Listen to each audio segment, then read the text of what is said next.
even among Singaporeans, it's a rarity to find somebody who goes back 3 generations and has no one who was born outside Singapore. So when we talk about migration and new citizens, we have to keep all this in perspective. If we keep out all new citizens and drew lines at particular points in time, none of us will be here talking to each other today, you know. This hall will be empty. Totally empty. So, when we discuss this, please keep this in perspective.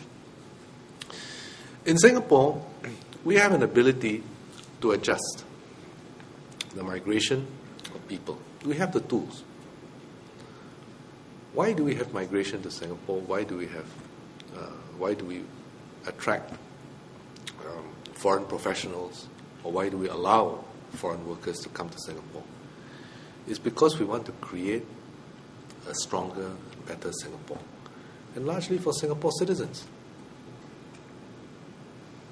Because we see the competitive world out there, and if we don't do some of these things, we will be a weaker Singapore, less vibrant, less energy, fewer companies doing business here, opening fewer opportunities elsewhere, and therefore fewer jobs, fewer opportunities in Singapore.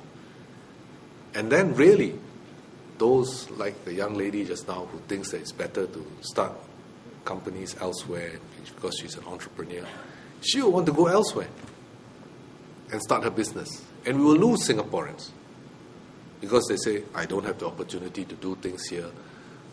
If I want to start a business, I don't have the opportunity to do so here. And then people like Ash and others who have come from elsewhere to become Singapore citizens, they will not have come because there's no vibrancy here. There's no business to be done here. Why do I want to be here? And who will be the losers in the end? In the end, the losers will be Singaporeans and Singapore citizens. They may have some comfort that they are all here together and Singaporeans, but I think you will hear more and more stories. Oh, my son or my daughter went away because the opportunities are better there and doesn't want to come back. But if you build a strong and vibrant financial services industry here, which can compete with New York or London or Tokyo or Hong Kong, then yes, your sons and your daughters and Singaporeans, young people like yourself will say, hey, there's energy, there's vitality. I want to stay here, I want to work here. I will build my own company here. Same for R&D, engineering, any other industry. So ultimately, we have the ability in Singapore as a city-state to tune, to adjust our migration, our foreign worker policies, to make sure that these policies can be well balanced and can benefit Singaporeans.